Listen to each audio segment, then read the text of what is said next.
December 7-ന് വെള്ളമുണ്ടയിൽ നടന്ന Maoist police ഏറ്റുമുട്ടലിനെക്കുറിച്ച് വിശദമാക്കുന്ന നോട്ടീസാണ് CPI Maoist പശ്ചിമഘട്ട പ്രത്യേക സോണൽ കമ്മിറ്റി പുറത്തിറക്കിയിട്ടുള്ളത്. മാവോയിസ്റ്റ് ജനകീയ ഗറില്ല സേന കബനി ദളത്തിലെ 4 സഖാക്കളും തണ്ടർബോൾട്ടും നടത്തിയ ഏറ്റുമുട്ടലിന്റെ പേരിൽ ഈ മേഖലയിൽ സൈനികവൽക്കരണം ശക്തമാക്കുന്ന സർക്കാർ തന്നെയാണ് ഏറ്റുമുട്ടലിന് ഉത്തരവാദിയെന്നാണ് നോട്ടീസ് പറയുന്നത്. വെള്ളമുണ്ടയിൽ നടന്നത് 2 വർഗ താൽപര്യങ്ങൾ തമ്മിലുള്ള ഏറ്റുമുട്ടലാണ്. എന്നാൽ ചെന്നിത്തലയും കമാൻഡോ വിഭാഗവും ജനചൂഷകർക്ക് സംരക്ഷണം കൊടുക്കുകയാണ്. ഈ സാഹചര്യത്തിൽ മാവോയിസ്റ്റ് ജനകീയ സേന സായുധ ചെറുത്തുനിൽപ്പ് ശക്തിപ്പെടുത്തുമെന്ന് നോട്ടീസ് വ്യക്തമാക്കുന്നു.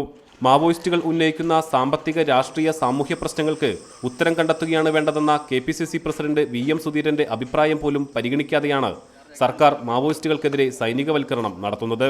ആദിവാസികൾക്ക് സർക്കാർ ആനുകൂല്യങ്ങൾ ലഭിക്കുന്നില്ലെന്നും കടക്കണിയിൽപ്പെട്ട ഇവർക്ക് അവരുടെ കാർഷിക ഉൽപ്പന്നങ്ങൾ തുച്ഛമായ വിലയ്ക്ക് വിൽക്കേണ്ടി വരുന്നതായും നോട്ടീസ് പറയുന്നു. ആദിവാസികളുടെ പ്രശ്നങ്ങൾ പരിഹരിക്കുന്നതിനാണ് സർക്കാർ ശ്രമിക്കേണ്ടതെന്നും അതുവരെ ജനകീയ ചെറുത്തുനിൽപ്പ് ശക്തമായി തുടരുമെന്നും വ്യക്തമാക്കിയാണ് നോട്ടീസ് അവസാനിക്കുന്നത്. റിപ്പോർട്ടർ, പാലക്കാട്.